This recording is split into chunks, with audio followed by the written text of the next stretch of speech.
आप सभी को प्रेज द लॉर्ड, जय मसीह की। प्रभु यीशु मसीह के नाम में आप सबका हमारे चैनल में एक बार फिर से स्वागत है। दोस्तों, आज हर जगह इजराइल के बारे में ही चर्चा हो रही है।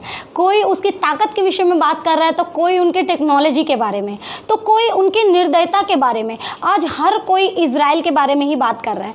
क्या आप भी इजराइल के बारे में जानना चाहते हैं? क्या आप जानना चाहते हैं कि इजराइल का इतिहास कहाँ से शुरू हुआ? तो बने रहिए हमारे साथ इस वीडियो के अंत तक। अगर आप हमारे चैनल में नए हैं तो प्लीज़ हमारे चैनल को ज़रूर सब्सक्राइब करें, लाइक करें, शेयर करें और बेल आइकन को ज़रूर दबाएं ताकि हमारे हर एक वीडियो का नोटिफिकेशन आपके पास सबसे पहले पहुंचे। आप अगर गूगल पे सर्च करेंगे इजराइल के इतिहास के बारे में, तो गूगल आपको इस बारे में ज़्यादा जानकारी नहीं देगा, बल्कि आपको यही सलाह देगा कि आप इसकी अधिक जानकारी के लिए पवित्र बाइबल को पढ़ें। तो आइए हम भी बाइबल से जाने इजराइल के इतिहास के बारे में। आइए जाने कि इजराइल के पास इतनी ताकत, इतना बुद्धि कहाँ से आया। एक छोटा सा शहर जितने देश के पास आखिर इतनी ताकत आई कहाँ से? क्या आप जानना चाहते हैं कि इजराइल का नाम इजराइल किस प्रकार से पड़ा? तो आइए मेरे साथ निकालिए उत्पत्ति की पुस्तक, उसका 28 अध्याय और उसका 12 से 14 वचन। वहाँ लिखा है, तब उसने स्वप्न में क्या देखा कि एक सीढ़ी पृथ्वी पर खड़ी है और उसका सिरा स्वर्ग तक पहुंचा है और परमेश्वर के दूत उस पर से चढ़ते और उतरते हैं। और यहोवा उसके ऊपर खड़ा होकर कहता है, मैं यहोवा तेरे दादा अब्राहम का परमेश्वर और इसहाक का भी परमेश्वर हूँ। जिस भूमि पर तू लेटा है उसे मैं तुझको और तेरे वंश को दूंगा, और तेरे वंश भूमि की धूल के किनकों के समान बहुत होगा और पश्चिम से पूर्व उत्तर दक्षिण चारों ओर फैलता जाएगा, और तेरे वंश के द्वारा पृथ्वी के सारे कुल आशीष पाएंगे। यहाँ परमेश्वर ने याकूब को एक स्वप्न दिया। याकूब जो अब्राहम का, जिस प्रकार से परमेश्वर कहते हैं कि मैं तेरे दादा अब्राहम का परमेश्वर और इसहाक का परमेश्वर हूँ, यानी यहाँ परमेश्वर अब्राहम के विषय में बता रहे हैं। और याकूब जो था वो अब्राहम का पोता था, यानी कि इसहाक का पुत्र। अब्राहम, जिसे कुरान, बाइबल और यहूदियों की व्यवस्था की पुस्तक में सबसे पहला प्रॉफिट माना जाता है। यहाँ परमेश्वर ने इस वचन में जब हम देखते हैं उत्पत्ति 28 का 12 से 14 तक जब हम देखते हैं, तो यहाँ पे परमेश्वर ने याकूब से एक प्रतिज्ञा किया कि मैं तेरे वंश को पृथ्वी के छोर छोर में फैलाऊंगा, यानी पृथ्वी की चारों दिशाओं में तेरा वंश जो है फैला होगा और वो बालू के किनकों के समान होगा, और पृथ्वी के सारे कुल तेरे वंश के द्वारा आशीष पाएंगे। अब्राहम ऊर देश का रहने वाला एक मूर्ति का व्यापारी था जो मूर्तियों को बनाता और बेचता था। लेकिन जिस समय परमेश्वर ने उससे बात किया और परमेश्वर ने उसे कहा कि तू अपने पिता के घर को छोड़ के और अपने कुटुंब को छोड़ के तू उस देश को चला जा जो देश मैं तुझे दिखाता हूँ। अब्राहम परमेश्वर की आज्ञा पाकर अपनी पत्नी सारा और अपने भतीजे लूत को साथ लिए कनान देश को निकला, जहां पे परमेश्वर ने उसे जाने की आज्ञा दी थी, जिसे हम उत्पत्ति 11 अध्याय और उसका 31 वचन में देख सकते हैं। अब्राहम 75 वर्ष का था जब वो हारान देश पहुंचा और वहां से कनान के लिए निकला। अब्राहम पहले ऊर देश से निकला, फिर हारान देश पहुंचा और उसके बाद बेतेल और फिर हेब्रोन और सदोम, उसके बाद मिस्र और फिर कनान पहुंचा, जिस प्रकार से हम अपनी स्क्रीन पर देख सकते हैं। अब्राहम बेतेल के पूर्व की ओर पहाड़ पर गया और उसने वहां पे जाके परमेश्वर के लिए एक वेदी बनाया और उससे प्रार्थना किया। फिर पश्चिम बेतेल से पूर्व की ओर और उसके मध्य में ए नाम के नगर में अब्राहम जाके रहा। वहां पे अब्राहम ने अपना तंबू खड़ा किया और वहां पे परमेश्वर के लिए एक वेदी बनाया और वहां पे उसने परमेश्वर से प्रार्थना किया। अब्राहम उससे आगे बढ़ा और फिर वो दक्षिण देश को चला गया, और दक्षिण देश में कुछ समय बीतने पर वहाँ अकाल पड़ा, जिसके कारण उसे मिस्र को भाग जाना पड़ा। इसलिए वे वहाँ से मिस्र को चला गया। दोस्तों, मिस्र एक वेल सेटल देश था, एक उपजाऊ देश था, जहाँ पे अन्न और किसी भी वस्तु की कमी नहीं थी। इसलिए जहाँ भी अकाल पड़ता था तो लोग मिस्र को चले जाते थे और वहाँ पे परदेसी होकर रहते थे। मिस्र पहुँचने से पहले अब्राहम ने अपनी पत्नी से एक बात कहा और उसने कहा कि देख, हम मिस्र को पहुँचने वाले हैं और तू वहाँ पे किसी को भी, मिस्री लोगों को ये मत कहना कि तू मेरी पत्नी है, नहीं तो वो मुझे मार डालेंगे और तुझे अपने पास रख लेंगे। इसलिए तू उन्हें कहना कि तू मेरी बहन है। ताकि वो तेरे कारण मेरा प्राण भी बचाया जाए। और सारा ने वैसा ही किया। लेकिन जब वहाँ के फिरौन राजा को पता चल जाता है कि अब्राहम ने उसकी पत्नी को उसकी बहन बताया है, फिरौन उसे वहाँ से जाने देता है, उसकी पत्नी और उसकी धन संपत्ति के साथ वो उसे वहाँ से विदा कर देते हैं। इस प्रकार से अब्राहम अपनी पत्नी और अपने भतीजे लूत के साथ वापस कनान देश में वापस आ जाता है, जिसे हम उत्पत्ति 13 अध्याय और उसका 1 वचन में पढ़ सकते हैं। अब्राहम फिर से बेतेल के दक्षिण में जाकर रहने लगता है, लेकिन वहाँ पे उनके लिए रहने के लिए पर्याप्त जगह उपलब्ध नहीं होती है, इसलिए वो वहाँ से जाने का फैसला करते हैं, क्योंकि वहाँ पे उनमें और कनानी और परिजी लोगों के चरवाहों के बीच में झगड़े होने लगते हैं, इसलिए वहाँ से जाने का फैसला करते हैं। ये लूत को अब्राहम ऑफर करता है कि वो पहले चुन ले कि वो किस जगह को, किस देश को जाना चाहता है। तो लूत देखता है सदोम अमोरा की जगह को, जो कि यरदन के पार से लगी होती है। और लूत देखता है कि वो बहुत ही उपजाऊ भूमि है, जिस प्रकार से मिस्र की भूमि है उसी प्रकार से सदोम अमोरा भी एक उपजाऊ भूमि है। और इस प्रकार से लूत जो है उस जगह को चुनता है, सदोम अमोरा को, और वहाँ जाके वो बस जाता है। लेकिन अब्राहम कनान के बेतेल में ही रह जाता है। तब परमेश्वर अब्राहम से बात करते हैं और अब्राहम से कहते हैं कि देख, तू यहाँ की जितनी भूमि को देखता है उसमें चल और फिर, और मैं ये तुझे और तेरे वंश को दूंगा। यहाँ की जितनी भूमि तुझे दिखाई पड़ती है और जितनी भूमि पे तू चलेगा फिरेगा वो सब मैं तेरे वंश को दूंगा। तब अब्राहम हेब्रोन में जाकर रहने लगता है और वहाँ पे परमेश्वर के लिए एक वेदी बनाता है और परमेश्वर से प्रार्थना करता है। तब शिनार देश के राजा और कदोर्लाओमेर राजाओं के बीच में युद्ध होता है और वहाँ पे वो लोग रपाइयों, जूजियों, होरियों आदि लोगों को बंदी बना लेते हैं और साथ साथ वो सदोम और अमोरा को भी लूट लेते हैं। और लूत की सारी धन संपत्ति, उनकी स्त्री बच्चे, सबको वो लोग बंदी बना के अपने साथ ले जाते हैं। जैसे ही अब्राहम को पता चलता है कि वो लोग लूत और उसके पूरे परिवार को बंदी बनाकर ले गए हैं, तो अब्राहम 318 शिक्षित और कुशल पुरुषों को साथ लेता है और वहाँ पे उन लोगों पे चढ़ाई करता है और वहाँ से वो लूत और उसके परिवार को छुड़ाकर वापस सदोम और अमोरा में लेकर आता है। तब अब्राहम शालेम के राजा मिल्कीसेदेक को उन सारी वस्तुओं का दशवांश देता है। परमेश्वर अब्राहम को और उसके वंश को आशीष देने का वायदा करते हैं, लेकिन अब्राहम परमेश्वर से कहता है कि हे परमेश्वर, मैं निसंतान हूँ और मेरा कोई भी वारिस नहीं है और मैं बूढ़ा भी हूँ।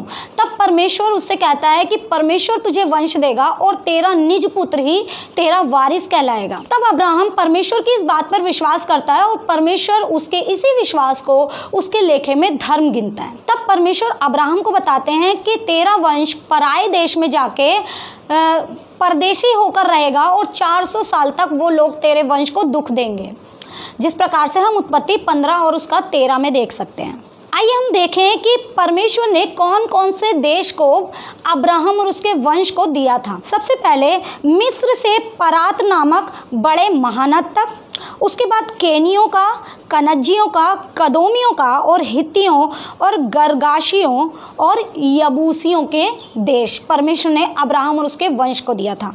अब्राहम की पत्नी सारा अब्राहम को अपनी दासी के पास भेजती है ताकि वो दासी अब्राहम के लिए एक वंश उत्पन्न करे और वो उन सब चीज़ों में वारिस हो। अब सारा की दासी हजीरा से अब्राहम के एक पुत्र उत्पन्न होता है जिसका नाम वे इश्माइल रखते हैं। सारा भी गर्भवती होती है और एक पुत्र को जन्म देती है और उस पुत्र का नाम वे इसहाक रखते हैं। सारा हजीरा को तुच्छ जानने लगती है और उसे दुख देने लगती है।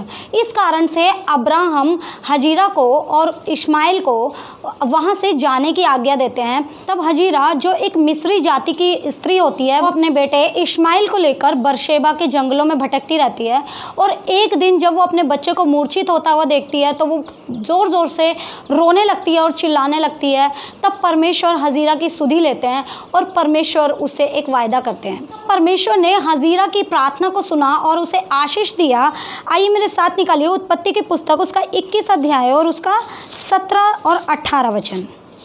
वहाँ पे कुछ इस प्रकार से लिखा है, परमेश्वर ने उस लड़के की सुनी और उसके दूत ने स्वर्ग से हजीरा को पुकार के कहा, हे हजीरा, तुझे क्या हुआ? मत डर, क्योंकि जहाँ तेरा लड़का है वहाँ से उसकी आवाज़ परमेश्वर को सुन पड़ी है।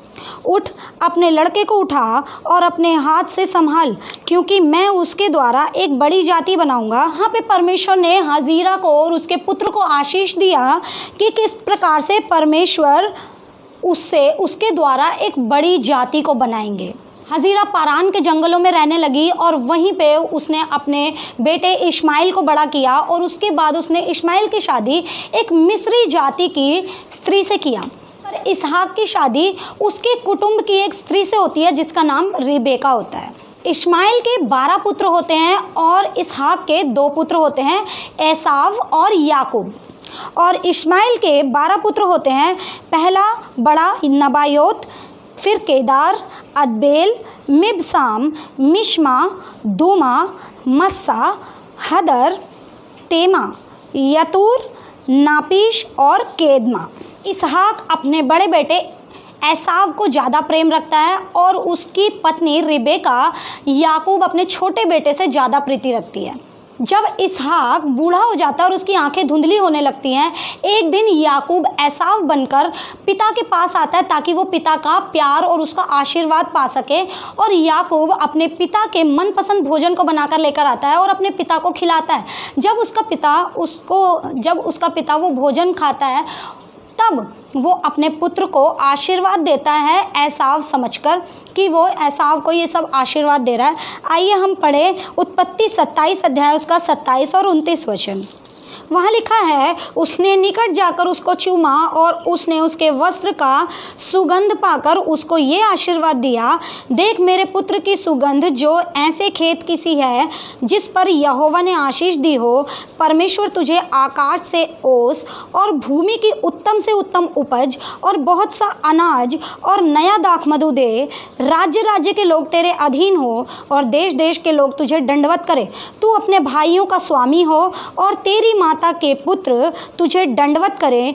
जो तुझे श्राप दे वे श्रापित हो और जो तुझे आशीष दे वो आशीष पाए। हालेलुया। यहाँ पे इसहाक जो है अपने पुत्र याकूब को एसाव समझकर आशीर्वाद देते हैं। ध्यान दे इन सारी आशीर्वादों को कि किस प्रकार से ये आशीष जो है अब्राहम के वंश में चलती जा रही है, जिस प्रकार से परमेश्वर ने वायदा किया है।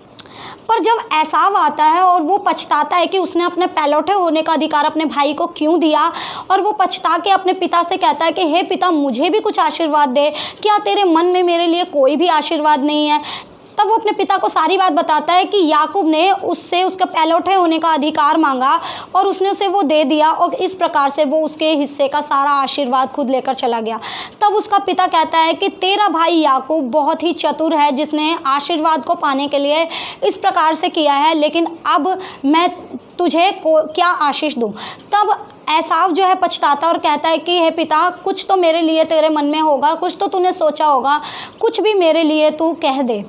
तब इसहाक एसाव को कुछ शब्द कहता है। आइए हम देखें उत्पत्ति 27 अध्याय और उसका 37 वचन से अगर हम देखते हैं तो वहाँ इसहाक अपने पुत्र को कहता है, तेरा निवास उपजाऊ भूमि से दूर हो, आकाश की ओस उस पर ना पड़े, तू अपनी तलवार के बल पे जीवित रहेगा, तू अपने भाई के अधीन तो है, पर जब तू स्वाधीन हो जाएगा तो तू उस जुए को उतार देगा और तू उसको तोड़ देगा। तब से एसाव अपने भाई याकूब के विरुद्ध में योजनाएं बनाने लगा और उससे बैर करने लगा और उसको घात करने के बारे में सोचने लगा, जिस प्रकार से हम उत्पत्ति 27 अध्याय उसका 41 वचन में देखते हैं। तब उनकी माता रिबका को इन सारी बातों के बारे में पता चलता है कि एसाव अपने भाई याकूब को घात करने के विषय में सोच रहा है, और तब रिबका अपने छोटे पुत्र याकूब को अपने भाई हारान के घर पे भेज देती है ताकि वह सुरक्षित रहे। रिबेका और इसहाक याकूब को समझाते हैं कि उन्हें कनानी स्त्रियां बिल्कुल पसंद नहीं है, और वो याकूब को समझाते हैं कि वो अपनी कुटुंब की स्त्री से ही विवाह करे, कनानी स्त्रियों से विवाह ना करे। लेकिन एसाव ने पहले से ही कनानी स्त्रियों को बिहा लिया होता है, जिनका नाम आदा और अहोलीबामा था, और उसने एक इस्माइली यानी कि उसके पिता के भाई इस्माइल जो हजीरा से उत्पन्न हुआ था उसकी बेटी से भी शादी किया जिसका नाम महलत था। एसाव ने महलत से शादी इसलिए किया क्योंकि उसे पता चल गया था कि उसका पिता जो है वो कनानी स्त्रियों को पसंद नहीं करता है, इसलिए उसने उसके भाई इस्माइल की बेटी महलत से शादी किया। परमेश्वर ने याकूब को चुना ताकि उसके द्वारा परमेश्वर अपनी उस प्रतिज्ञा को पूरा करे जो उन्होंने अब्राहम से किया था। आइए हम जाने कि याकूब का नाम इज़राइल कैसे पड़ा। याकूब अपने भाई से सारी बातों को सॉल्व करने के लिए और सारी बातों को ख़त्म करने के लिए याकूब अपने भाई से मेल मिलाप करने के लिए एदोम देश को जाता है, जो कि उसके भाई के नाम पर ही उस देश का नाम होता है। याकूब अपने भाई से जब एदोम देश की ओर सेईर में मिलने के लिए जाता है तब रास्ते में वो एक स्वर्गदूतों के दल को देखता है और वह उस दल को देखकर वहाँ पे दंडवत करता है और परमेश्वर से प्रार्थना करता है और उस जगह का नाम वो महनेम रखता है। तब याकूब अपने दूतों को एसाव के पास भेजता है ताकि वो उससे मेल मिलाप करे और उससे उस सारी बातों को भूल जाए, उस बैर को ख़त्म करे। याकूब अपने भाई से भेंट लेकर मिलने के लिए जाता है ताकि उसके भाई का क्रोध शांत हो जाए। रात में ही याकूब अपने पत्नी और अपने बच्चों को आगे भेज देता है और याकूब खुद अकेला वहाँ रुक जाता है और याकूब का आधी रात को मल्लयुद्ध होता है एक स्वर्गदूत के साथ। अब याकूब स्वर्गदूत के पैरों को कस के पकड़ लेता है और कहता है कि मैं तुझे जब तक नहीं छोड़ूंगा जब तक तू मुझे आशीर्वाद नहीं दे देता। स्वर्गदूत याकूब से कहता है कि तेरा नाम आज से याकूब नहीं परंतु इज़राइल होगा, क्योंकि तू मनुष्य से भी और परमेश्वर से भी युद्ध में प्रबल हुआ है। इस प्रकार से याकूब का नाम ही इज़राइल पड़ा क्योंकि याकूब ने आशीष को और आशीर्वादों को पाने के लिए जिद किया था और स्वर्गदूत तक से उसने युद्ध किया था। याकूब की दो पत्नियां थी, लिया और राहेल, जिनकी दो दासियां भी थी, जिल्पा और बिल्ला। याकूब के लिया से 6 पुत्र उत्पन्न हुए, जिसमें से सबसे बड़ा रूबेन, फिर शिमोन, फिर लेवी, फिर यहूदा, फिर इस्साकार और जबूलून थे। जबकि राहेल से उसके 2 पुत्र उत्पन्न हुए, यूसुफ और बिन्यामीन, जो कि सबसे छोटे पुत्र थे।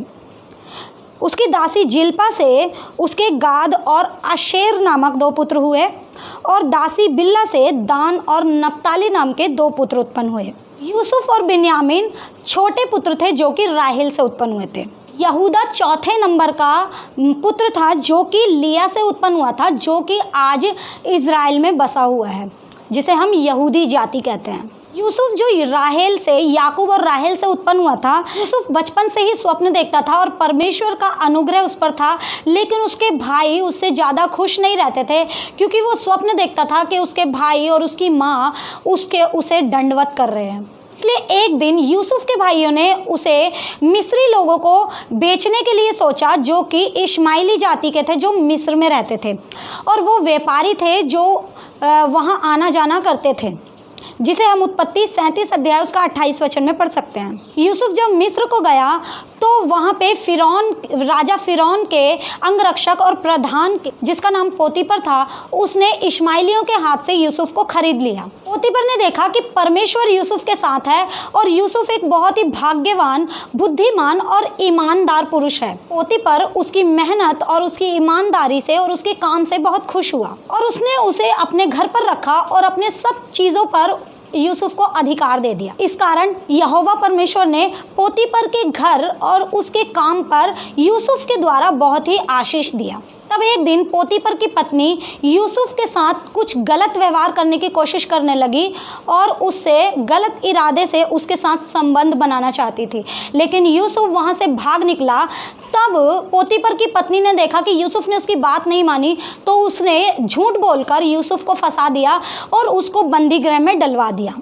जब यूसुफ बंदी गृह में पहुंचा तो वहाँ पे यूसुफ ने बंदियों के स्वप्नों के अर्थ बताया। यूसुफ ने उन बंदियों के स्वप्न का अर्थ बताया कि किसको राजा छोड़ देगा और किसको सज़ा दी जाएगी।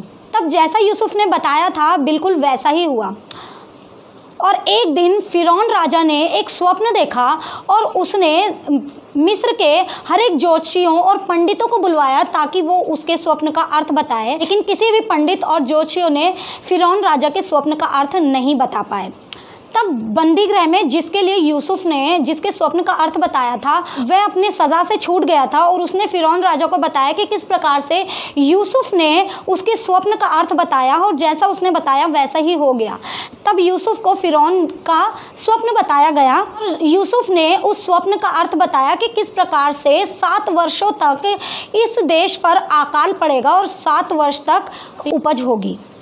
तब फिरौन ने यूसुफ की सराहना किया और उसको मिस्र देश का प्रधानमंत्री बना दिया, जिसे हम उत्पत्ति 41 अध्याय उसका 39 और 41 वचन में पढ़ सकते हैं। इस प्रकार यूसुफ मिस्र का प्रधानमंत्री बन गया। उन्हीं दिनों कनान देश में अकाल पड़ा और इज़राइल यानी याकूब के पुत्र भी अन्न लेने के लिए मिस्र देश को आए, पर वे नहीं जानते थे कि यूसुफ वहाँ का प्रधानमंत्री बन चुका है। यूसुफ को पता चल गया कि वो इज़राइल के यानी याकूब उसके पिता के वो पुत्र हैं और उसके भाई हैं, और यूसुफ ने ये जानकर अभी उनके ऊपर अपने आप को प्रकट नहीं किया, लेकिन उसने जानबूझकर उन पे एक आरोप लगाया कि तुम घुसपैठी हो। तब यूसुफ ने उनको कहा कि एक ही बात पर मैं तुम्हें अन्न दे सकता हूँ, अगर तुम अपने छोटे भाई बिन्यामीन को भी लेकर यहाँ आओगे तो। तब वे बिन्यामीन को लेकर यूसुफ के पास गए और तब यूसुफ ने उन पर अपने आप को प्रकट किया। तब यूसुफ ने अपने पिता इज़राइल यानी याकूब को भी मिस्र बुला लिया और इस प्रकार से इज़राइल और उसके 12 पुत्र कनान से मिस्र पहुंच गए। कुछ समय के बाद इज़राइल बूढ़ा हो गया और वो मरने पर था। तब उसने अपने पुत्र यूसुफ से कहा कि मैं मिस्र में मरना नहीं चाहता, तू मुझे मेरे पितरों की कब्रों के साथ रखना और कनान देश में जाके ही तू मुझे मिट्टी देना। तब यूसुफ अपने दोनों पुत्रों को लेकर उनके साथ अपने पिता को कनान देश की ओर लेकर जाता है और इस प्रकार से इज़राइल और उसके 12 पुत्र और यूसुफ के 2 पुत्र भी कनान देश को जाते हैं, जहाँ पे इज़राइल अपने 12 पुत्रों को आशीर्वाद देते हैं और साथ ही साथ यूसुफ के दोनों पुत्रों जिनका नाम अप्रेम और मनशशे होता है, जो एक मिस्री स्त्री से यूसुफ के द्वारा जो उत्पन्न होते हैं, उनको भी इज़राइल जो है आशीष देता है और उनको अपना वंश कहता है। और सब इज़राइल के 12 पुत्र अपने पिता को वहाँ कनान देश में मिट्टी देकर वो वापस मिस्र को आ जाते हैं। इज़राइली बहुत बढ़ने और फैलने लगते हैं और उसी समय फिरौन की गद्दी पर एक नया राजा बैठता है जो यूसुफ को नहीं जानता है, और उसने देखा कि इज़राइली बहुत ज़्यादा बढ़ने लगे हैं और ये फलवंत होने लगे हैं और इनकी संख्या हमारी संख्या से ज़्यादा होने लगी है। तो इसलिए वो मिस्री राजा इज़राइलियों पर भार डालने लगे, उनसे कठिन परिश्रम करवाने लगे, ईंट और गारे और खेती का काम उनसे कराने लगे, जिसमें वो उनसे बहुत ज़्यादा परिश्रम करवाते थे और बहुत ही कठोरता के साथ उनसे सेवा कराते थे। और इस प्रकार मिस्रियों ने इज़राइलियों को गुलाम बना लिया। तब परमेश्वर ने उनकी पीड़ा को देखा और इज़राइलियों को गुलामी की ज़िंदगी से बाहर निकालने के लिए परमेश्वर ने उनके लिए एक योजना बनाया और परमेश्वर ने उन्हें कनान देश वापस पहुंचाने के लिए, जहां पे दूध और मधु की धारा बहती है, परमेश्वर ने उन्हें उस कनान देश में वापस पहुंचाने के लिए मूसा को चुना।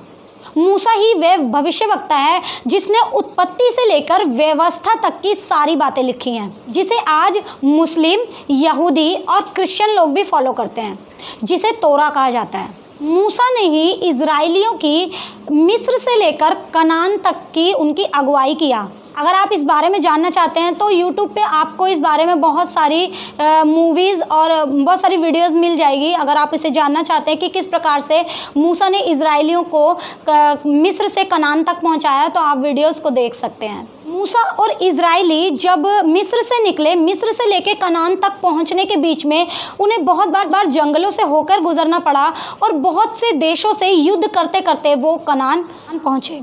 जब वे कनान पहुंचते हैं तो वहाँ पे फिलिस्तीन लोग पहले से कब्जा कर रह रहे होते हैं, इसलिए परमेश्वर की आज्ञा के अनुसार फिलिस्तीन का और इज़राइलियों का युद्ध होता है। कनान देश इज़राइलियों का ही है, क्योंकि परमेश्वर ने अब्राहम के समय से कनान देश देने का प्रॉमिस जो है वो इज़राइलियों से ही किया था। तो इसलिए कनान जो है एक प्रॉमिस लैंड है, एक प्रॉमिस की जगह है जो अब्राहम से चलती आ रही है। इज़राइलियों को अकाल के कारण कनान देश को छोड़ के मिस्र जाना पड़ा था, लेकिन कनान देश शुरू से ही इज़राइलियों का ही है, यानी कि इज़राइल के 12 पुत्रों का।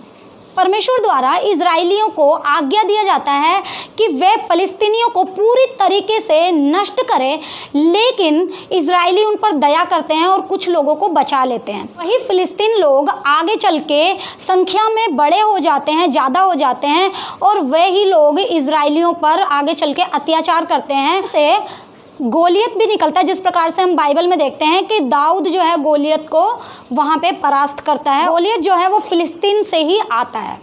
से फिलिस्तीनियों का और इजरायलियों का युद्ध चल रहा है, जैसा कि हम आज भी देख सकते हैं कि फिलिस्तीनियों का और इजरायलियों का युद्ध चला आ रहा है। लेकिन इजराइल का मतलब एक यहूदी जाति नहीं है। इजराइल का मतलब अब्राहम की वो संतानें जो पृथ्वी के छोर छोर में फैली हुई हैं, जो पृथ्वी के चारों कोनों में फैली हुई हैं।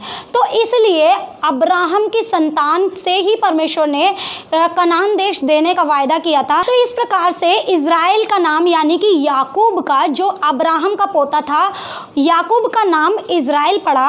और परमेश्वर ने इजराइल के संतान से ही वायदा किया था उस प्रॉमिस लैंड को देने के लिए, उस कनान देश को देने के लिए।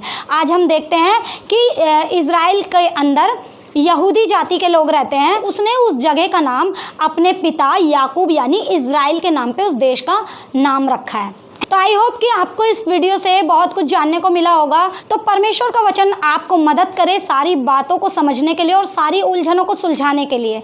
परमेश्वर का वचन हमारे पाँव के लिए दीपक और हमारे मार्ग के लिए उजाला है। हालेलुया।